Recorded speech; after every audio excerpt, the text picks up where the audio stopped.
So the problem with annual reviews is by the time you actually sit down to gather your thoughts about how this person can improve and to deliver that message, a full year of their life has gone by. And it could have been something they were working on for the last 6 months. They could have been moving on. You could have been better together. The company could have been better for it.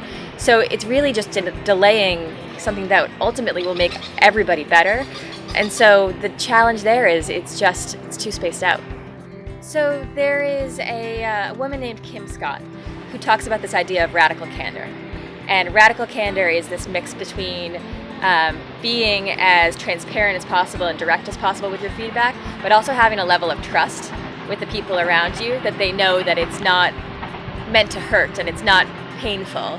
And so it's only when you have the combination of those two things, a really good foundation of trust and really straightforward feedback, that radical candor and that feedback works.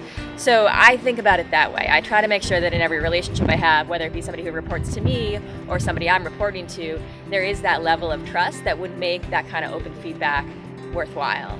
And that takes a little bit of work. It takes a little bit of time. It means feedback early in is tougher, but feedback as you grow the relationship is easier. So you'll hear this from a lot of people, but the best feedback is feedback that is ongoing and that is given on a regular basis and in the moment where the feedback is most needed, right? So feedback becomes really abstract when you wait a month or a quarter to talk to somebody about something. It's really actionable when you just walk out of a meeting with somebody and you saw something there that they could work on and you immediately turn around and say, hey, you know that thing, that specific thing that you just did? Let's work on that. That's when it puts the power more in the individual's hand to actually do something about it. So we've got we have regular one-on-one meetings between managers and their direct reports. And that's usually a time not necessarily to go through the to-do list. It's usually a time to talk about two things. One is how you feeling, how are things going, what's frustrating you right now, what's holding you up, and then also where do you want to go?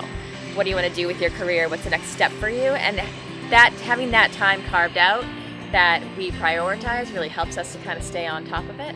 And then we do have quarterly reviews and annual reviews, but those are best done when they're supported by those one-on-ones.